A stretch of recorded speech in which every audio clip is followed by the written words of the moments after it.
ไฟล์แรกเนี่ยสาขาน้ำมวยมากไฟล์แรกเนี่ยเราจะดูว่าไอ้คนเนี่ยมันโชว์มวยมันสู้ไม่สู้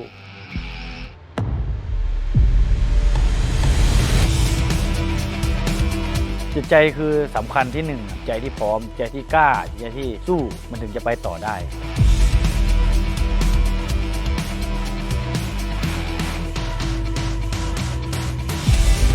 ผมเชื่อว่ามวย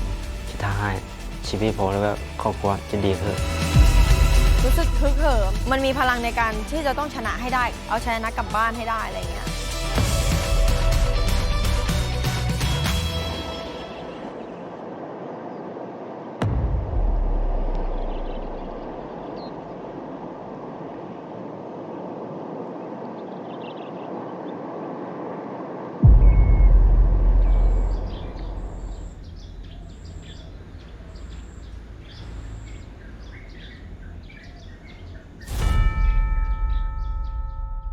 สวัสดีครับผมชื่อบุญสิทธิ์เมฆสว่างบำรุงครับที่วงการมวยเรียกว่าอาจารย์บูลหรือว่าครูบูลครับเป็นเจ้าของค่ายมวยบูรณามวยไทย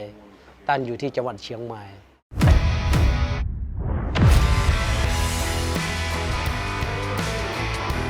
คือจำได้ว่าสมัยนั้นก่อนดูมวยไทยช่อง7ความรู้สึกก็ตอนแรกยังไม่ได้ตื่นเต้นเลยแต่ดูมาเขาเชียร์กันด้วยแล้วมันเกิดความคึกขนองมันเกิดความสนุกและหลังจากนั้นมันก็ติดอยู่ในสมองแล้วติดอยู่ในใจแล้วก็กลับไปแล้วก็เริ่มสนใจแล้วก็หาเพื่อนหาอะไรไปเล่ไปต่อยไปตีกันอะไรประมาณนี้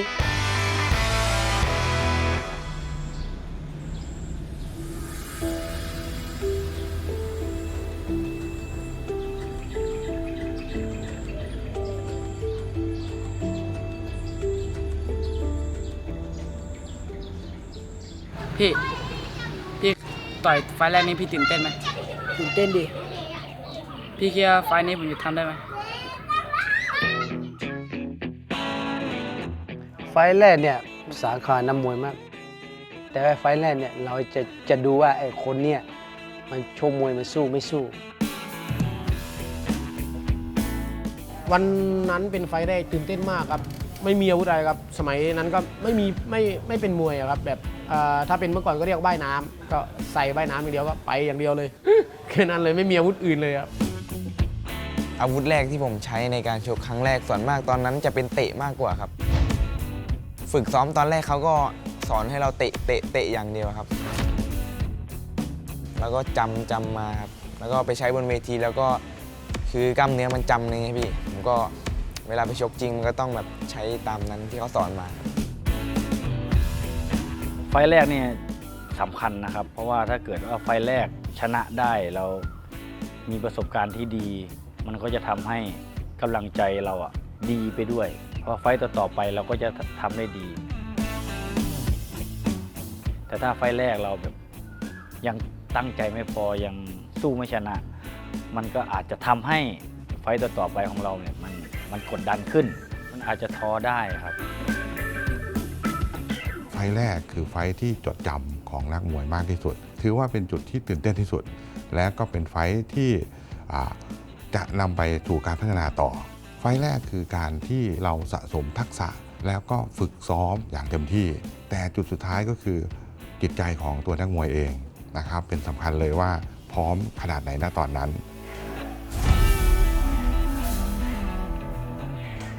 จิตใจคือสำคัญที่หนึ่งนะครับผมคิดว่าจิตใจก็คือคุณต้องมีจิตใจที่พร้อมใจที่กล้าใจที่สู้มันถึงจะไปต่อได้ครับไฟล์แรกใช่ไหมครับนักมวยทุกคนเนี่ยตอนซ้อมก็อีกอย่างนะแต่ขึ้นไปก็อีกอย่างคือเราขึ้นไปยืนบนเวทีทุกคนมองแล้วว่าคือมันปลดล็อกปลดล็อกความรู้สึกปลดล็อกความอายปลดล็อกความกดดันปลดล็อกทุกอย่างไฟล์แรก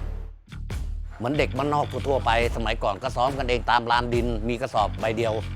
แล้วเราก็เตะกระสอบนู่นนี่ยังไม่ได้เตะเป้าเพราะสมัยนั้นมันยังไม่มีเป้าก็เตะกระสอบแล้วก็ลงรวมกับเพื่อนๆครั้งแรกเนี่ยเรางูปลาไม่มีใครสอนเราก็เตะกระสอบเล่นเชิงกับเพื่อน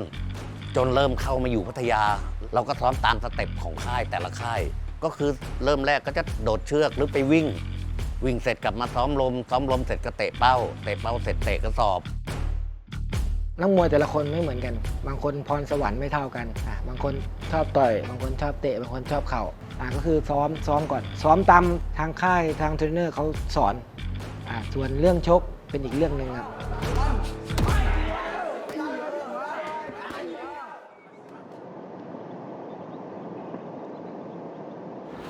แล้วพี่ตีชกไฟล์แรกนี่พี่ตีทำยังไงอะ ก็ตื่นเต้นนะ แต่ไปมาก็ชนะน็อกนะ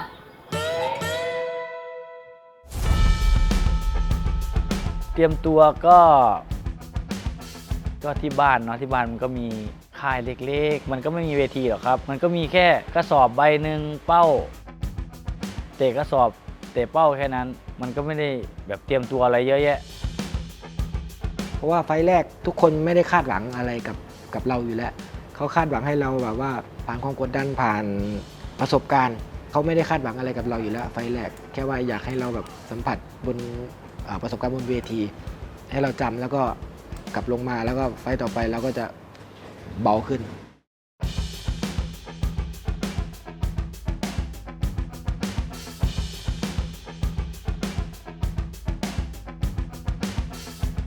อันดับแรกก็คือสู้กับตัวเองน่าจะหนักกว่า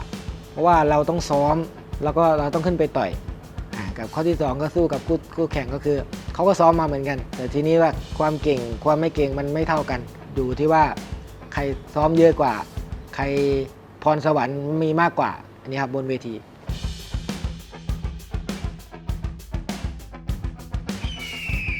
ต่อยไฟแรก7 ขวบเกือบ88จะขึ้นป.2 แล้วมันก็จะมีงานวัดก็พาไปแถวอำเภอใกล้ที่แบบมันพอจะมีมวยที่แบบเปี่ยมมวยก่อนต่อยเขาพาไปดูคู่ชกก่อนไอ้เนี่ยตัวเท่ากันอายุเยอะกว่าศึกษาคู่ต่อสู้หลังจากที่ศึกษาคู่ต่อสู้แล้วก็มาศึกษาที่ตัวผมเองมาแก้ที่ตัวผมเองพอเราไปเจอหน้างานในรูปแบบจริงกับรูปแบบการซ้อมมันไม่เหมือนกันสมมุติว่านัดหน้าเนี่ยเราจะต่อยกับคนเนี้ยเวลาเขาต่อยเราหัวหน้าค่ายต้องพาเราไปดูว่าเนี่ยมึงต่อยกับตัวนี้นะดูไว้จะต่อยกับเขายังไง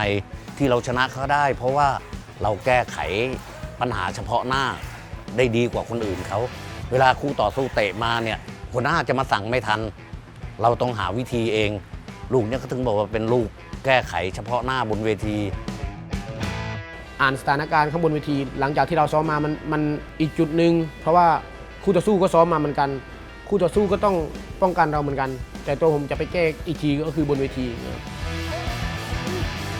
ซ้อมไป3 เดือนนะครับพี่กว่าจะได้ชกไฟแรกพอไปชกไฟแรกตื่นเต้นมากผมตื่นเต้นมากเพราะเป็นไฟแรกขานี่สั่นยกแรกนี่ขาสั่นแต่ว่าพอผ่านยกแรกไปมันก็คลายความเครียดนะก็ต่อยไปเลยไฟแรกจริงๆก็ไปที่ท่าน้ำนนท์นะครับเป็นรายการประจำปีประมาณนี้ครับก็ไปดูเฉยๆครับไม่รู้ว่าตัวเองจะได้ต่อยแล้วก็มาประกบชกเลยครับมันต่อยแล้วก็กูไม่ร้องไห้ก็พอแพ้ชนะไม่รู้เรื่องไม่สนขึ้นไปก็ไม่รู้ว่าว่ายน้ำใส่กันเกือบร้องนึกขึ้นได้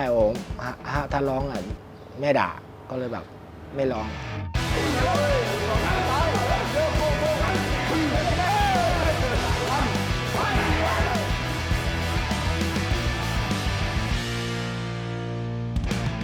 ไฟล์แรกที่เกิดขึ้นนะครับก็ผมชกที่จังหวัดเพชรบูรณ์ครับซึ่งเป็นบ้านเกิดของผมเองเลยครับเป็นงานวัดนะครับมีมวยก็จัดมวยแข่งกันผมก็ได้ไปชกในรายการนั้น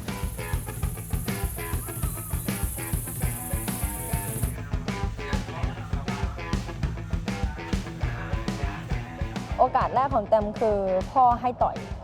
ถ้าให้ย้อนในมวยมาตรฐานเป็นเวทีมาตรฐานอัศวินดำนั่นคือครั้งแรกที่แตมได้ต่อยมันมีขึ้นหนังสือพิมพ์อยู่ก็รู้สึกว่าจะสู้กับคู่แข่งมากกว่าเพราะว่าตอนนั้นสู้กับตัวเองมาก็เยอะอยู่ครับคู่แข่งเขาก็มีความใหญ่เหมือนกันเพราะว่าไฟล์แรกเราไม่เคยชกใช่ไหมพี่แล้วก็มีความกลัวเป็นธรรมดาครับไฟล์แรกไม่รู้ว่ามันจะเป็นยังไงแบบเราจะเจออะไรบ้างบนเวทีอะไรอย่างเงี้ยครับเหมือนแบบว่ามันออกทีวีด้วยแล้วมันทำให้เราแบบ รู้สึกฮึกเหิมในโทรทัศน์อะมันรู้สึกแบบเอ้ยมันมีพลังในการที่จะต้องชนะให้ได้เอาชนะกลับบ้านให้ได้อะไรอย่างเงี้ย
คือไปครั้งแรกว่ายน้ำครับ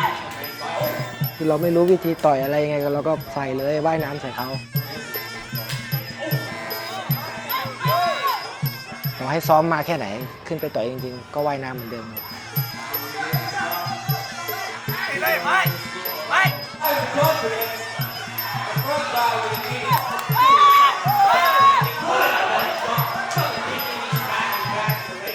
คือเราไม่ได้ตั้งหลักเลยครับตอนนั้น คือมาว่ายน้ำทีนี้เราแบบเหมือนสู้ไม่ได้ครับกรรมการเลยจับดีกว่าครับ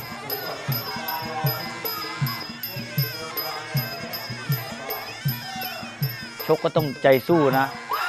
เหมือนกันแหละเหมือนเด็กๆแบบเด็กๆต่อยกันก็แต่ว่าเราใจเราสู้ไงใจเราสู้เราไม่ยอมเขาตีเราก็ตีคืน แต่ผมไม่รู้หรอกว่าชนะแพ้คือยังไง แต่ก็ชกไปนั่นแหละ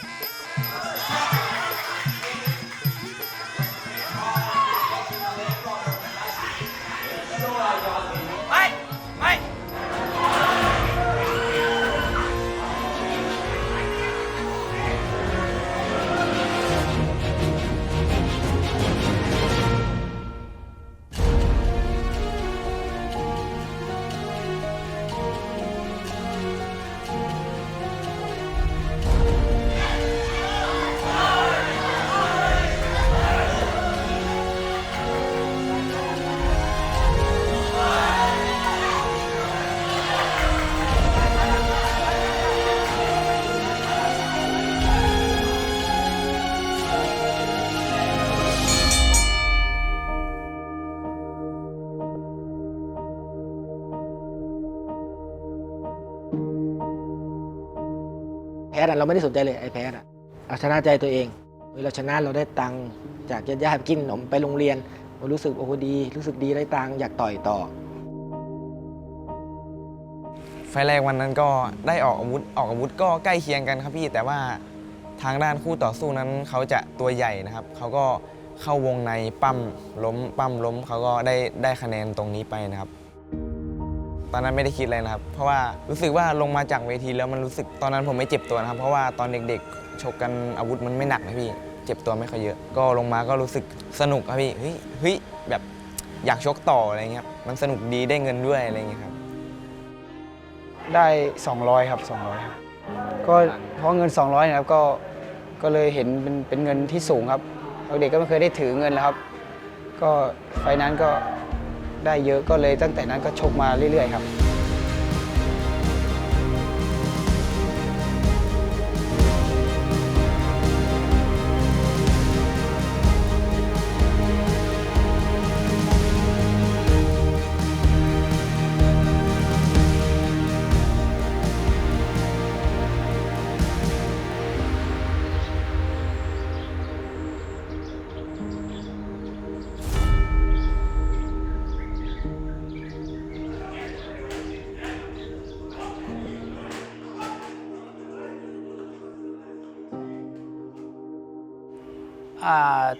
ตอนเด็กๆอยู่บนดอยนะไม่มีแสงไม่มีสื่ออะไรเสียเรื่องมวยไทยไม่รู้เรื่องแต่ว่าวันหนึ่งได้ตามพ่อไปในเมือง ก็เห็นเขาดูทีวีกัน เราก็เข้าไปดู ก็ปรากฏว่าเป็นมวยไทย แต่ว่าเดี๋ยวโดนนักแข่งของไกรทองไม่ครับ เขาบอกว่าดูมวย ดูท่าจะดุเสียด้วยนะครับไกรทอง ตั้งแต่นั้นมาดูมันเลิกสนใจมวยเลิกสนใจมวยตั้งแต่นั้นมา วันหนึงเลยเราก็หนีออกจากโรงเรียนครับไปที่เวทีมวยกาวิระบอกว่าผมอยากจะมาชกมวยที่นี่ได้ไหมครับ ตามเขาไปแล้วไปถือเวทีได้ชกอีก ตอนนั้นผมนึกว่าผูกคิดในใจว่าเขาจะฆ่าผมแน่เชียร์มวยมันน่ากลัวด้วย เราไม่เคยเจอไงแล้วเราตัวเล็กๆเราก็นึกว่าไม่ตายวันนี้จะตายวันไหนกัดฟันสู้ ขาว่ายน้ำก็พูดตรงๆก็คือว่ายน้ำเหมือนว่ายน้ำ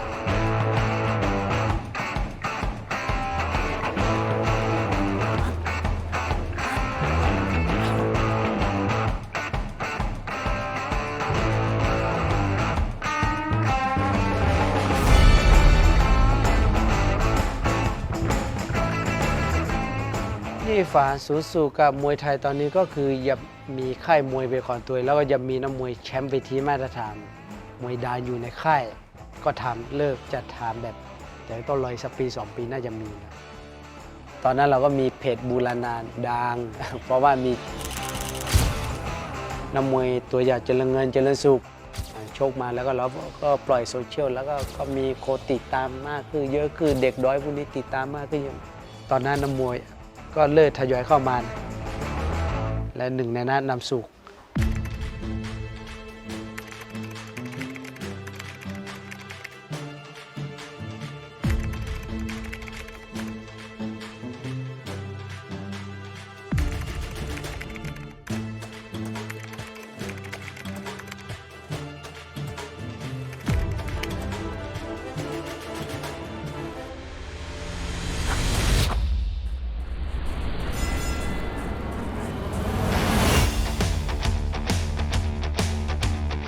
นำสูตรนี้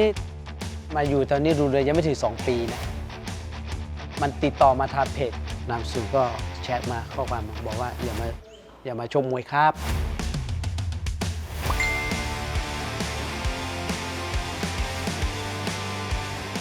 เราก็ถามอายุเท่าไหร่18 แล้ว18 แล้วไหนดูถอดเสื้อดูรูปร่างเนี่ยนักมวยที่แชทมาแต่ละผมสิ่งแรกผมจะถ่ายอายุน้ำหนักแต่ถ้าเลย25 26ผมไม่เอาไม่ค่อยจะเอาละจะเน้นไม่เกิน20ถ่ายรูปไม่กล้ามองหน้าเพราะมันขี้อายนำสู่กัน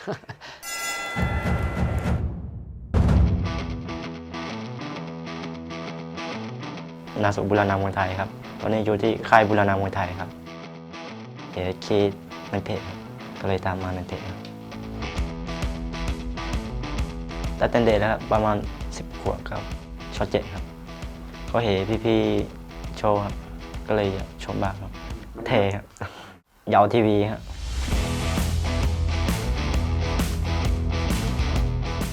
17เข้า18ครับ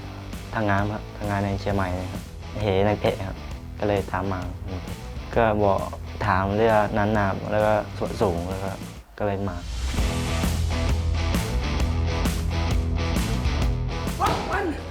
นักมวยผมเนี่ยนะมาถือต้อนรับน้องใหม่ทดสอบหัวใจใส่นวมก็ให้ลองกับนักมวยพวกนักมวยที่เป็นแล้วพวกที่เป็นแล้วก็ไม่ใช่ต่อยแบกเอาเปรียบไตก็เอาพอประมาณแล้วก็ลองว่าไอ้ตัวนี้มันใจสู้ไหมมาถือว่าแบกกระสอบใส่กระเป๋าเนี่ยไม่ให้ถอดออกนะไม่ให้ถอดออกแล้วก็ใส่ไปให้ไล่ต่อยพวกพี่ถ้าต่อยโดนสัก3 หมัดถ้าต่อยโดนจะรับไว้แล้วนำสูนี่มาดูแล้วไอ้ตัวนี้มันต่อยแบบต่อยหนัก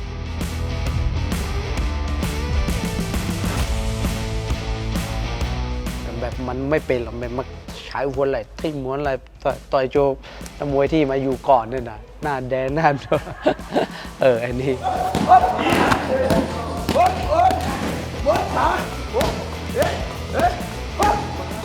รถนอนก็ต่อยเล่นๆเพื่อที่ใครพี่ที่ใครสนุกดีพี่ไปอย่าไป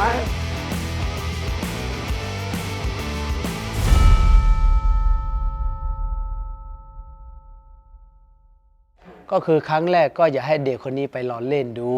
จะดูหัวใจคนเด็กคนนี้มันสู้ไหมมีความเป็นนักสู้มันมีไหมไอ้ที่ว่าไม่จับการก็โอเคลองเล่นดูลองให้โอกาสดู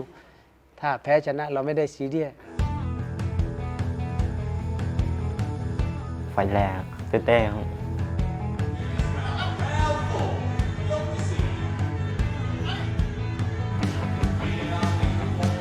ชี้แจงมวยไทยระยะครับมวยไทยระยะมันทายให้ผมเก่งขึ้นครับก็มีแต่ตัวแข็งๆครับ ครับผมขอต้อนรับเข้าสู่งานแข่งขันศึกมวยไทยรากหญ้าสู่สากลรอบชิงชนะเลิศของซีซั่น2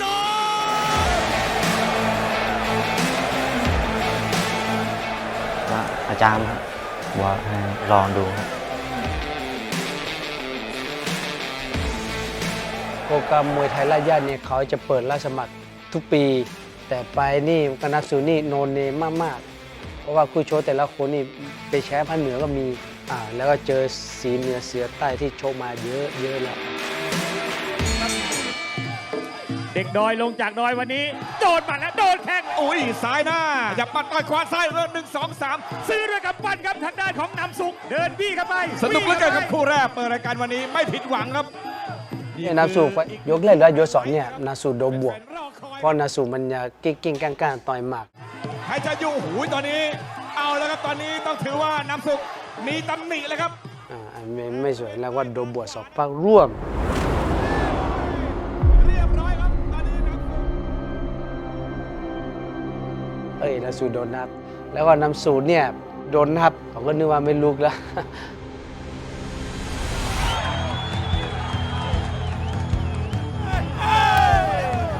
แล้วมันก็ลุกขึ้นมา ต่อหยุดไม่ได้สังเวียนอีกสวยกับน้ำสุกโอ้ยกระเด็นแล้วนาสูก็ไล่ตีตื้อมาต่อยเดินต่อยเดินต่อย ไปครับไปแล้วเลย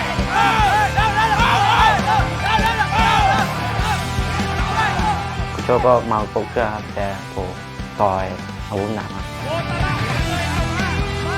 แข่งกันมันคุณเด้แลกกันโคตรมันเลยใครดีใครหยุดเลยใช่เอาละโอ้โหนี่ครับอัดเอาเลยครับแรงมากครับเดินไม่หยุดเขาบอกให้สุดที่เสียราคาซ้ายคนละยกเอาขวาดล่างเอา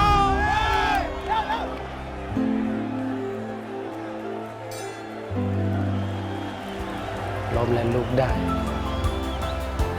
และแชมป์คนแรกในค่ำคืนนี้ได้แก่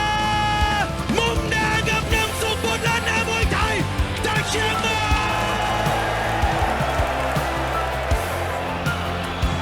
ใหญ่ครับ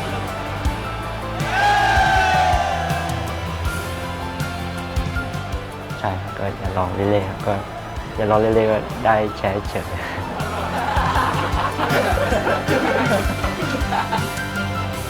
และแชมป์คนแรกในค่ำคืนนี้มุมแดงกับน้ำสุกบนลานน้ำมวยไทยจากเชียงใหม่ มันคือมันโดนหนักมันอะไรมันก็ไม่กลัว แต่มันยังไม่เป็นมวยนะเนี่ยบางทีเขาจับให้มันต่อยกับมวยแบบที่ต่อยมา10-20 ครั้งมันก็ต่อยมาแค่2-3 ครั้ง แต่มันก็ไม่โดนน็อกบางคนนี่เราคือไปป้าโดนป้าแล้วทิ้งตัว แต่ไอ้นำสู่มันไม่มีคำว่าทิ้งตัว มันบอกว่าถ้าทิ้งตัวถ้าแพ้นอนมาอาย เลยถ้านักมวยขี้แบบนี้คือดีมาก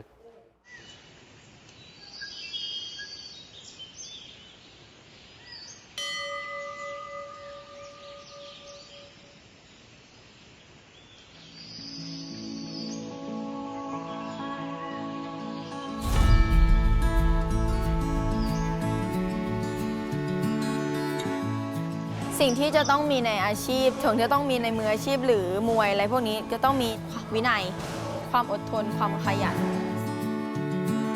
มืออาชีพสำหรับผมคือการมีวินัยสำหรับผมคือมวยครับ อันแรกก็คือเจ็บพอเจ็บแล้วมันก็จะเริ่มเหนื่อยกดดัน เพราะว่าเตะกันเนี่ยยังไงก็เจ็บต่อยกันยังไงก็เจ็บ แต่เจ็บมันเป็นความรู้สึกที่ผ่านมาเยอะแล้วมันก็เลยเฉยๆแต่มันเจ็บมันเจ็บอยู่แล้ว แต่ตอนนั้นอ่ะตอนต่อยกันมันก็ไม่เจ็บแบบโอ้ยเจ็บแบบนี้มันก็ไม่มีมันก็เจ็บแหละแต่รู้ว่ามันเจ็บแต่เราทำให้เหมือนแบบเราไม่เจ็บอะยังไงก็ได้ที่ทำให้เราไม่เจ็บแบบเก็บอาการเก็บอาการง่ายๆ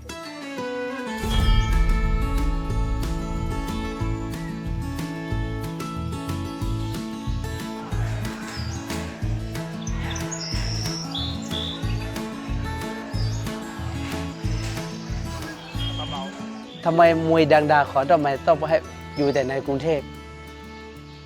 แล้วก็พอมวยบ้านนอกมาดังทำไมต้องซื้อตัวไปอยู่กรุงเทพทำไมต้องไปฝากซ้อมกรุงเทพในใจผมทำไมเราก็มีมือมีเท้าถ้าเราฝากซ้อมที่บ้านต่างจังหวัดเนี่ยจะเป็นไอดอลของหลายๆค่ายแรงบันดาลใจหลายๆค่ายในค่ายมวยบ้านนอกนี่สภาพแวดล้อมมันดีกว่าเยอะทำไมเราต้องไปกรุงเทพแล้วผมจะพยายามที่จะไม่เอาน้ำมวยไปฝากไปซ้อมกรุงเทพเราก็มีมือมีเท้าเหมือนกันเราก็มีคู่ซ้อมไม่กี่2-3 คนเราก็ซ้อมกันได้แต่ว่าอยู่ที่ว่าระบบระเบียบวันยังไงอยู่ที่การวางแผนยังไงมากกว่าถ้าเราเชื่อใจตัวเองเราก็ทำได้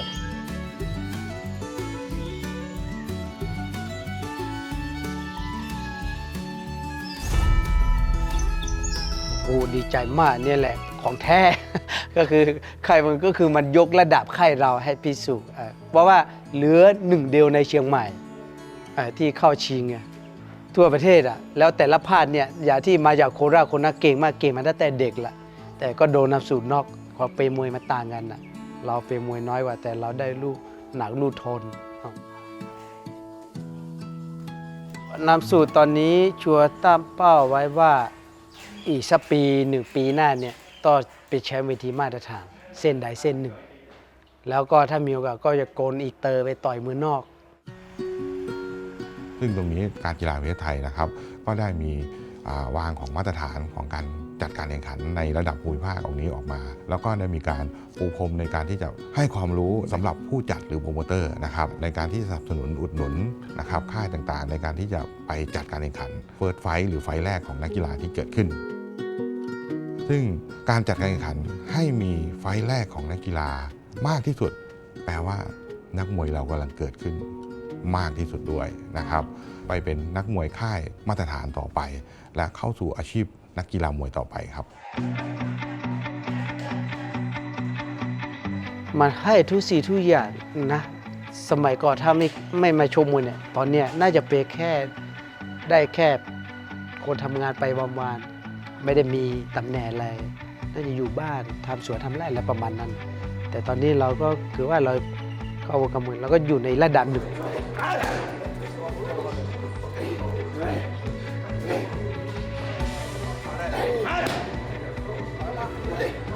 ผมก็ถือว่ามวยให้ผมหลายอย่างด้วยไม่ว่าจะเป็นทางด้านของครอบครัวดูแลพ่อแม่พี่น้องหลายๆคนมาจนทุกวันนี้นะผมว่าที่ผมมีทุกอย่างมันมาจากมวยทั้งหมดไม่ว่าจะเป็นความมีน้ำใจความเป็นสุภาพบุรุษรู้แพ้รู้ชนะมีเงินทองมีอะไรคือเราได้ทุกอย่างจากมวยพวกนี้มันจะหล่อหลอมเราโตขึ้นมาเองมันจะหล่อหลอมทุกอย่างความแข็งแกร่งความอะไรทุกอย่างเนี่ยคือมวยทั้งนั้น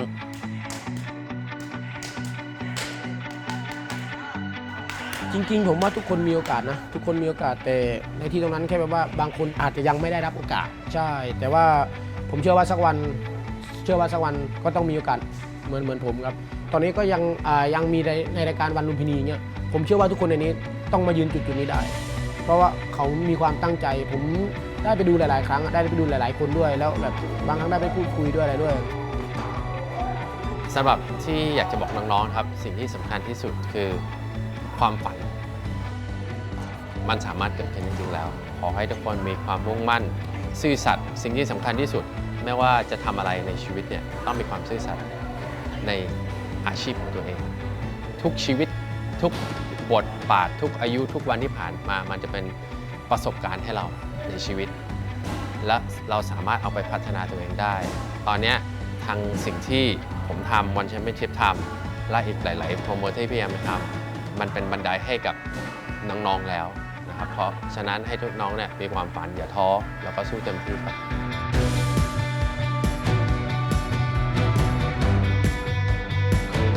ผมเชื่อว่ามวยทห ชีวิตผมแล้วก็ครอบครัวจะดีขึ้นสบายขึ้นก็ครอบครัวครับตอนนี้ก็มีตาเก็บใช้แล้วก็ส่งให้พ่อแม่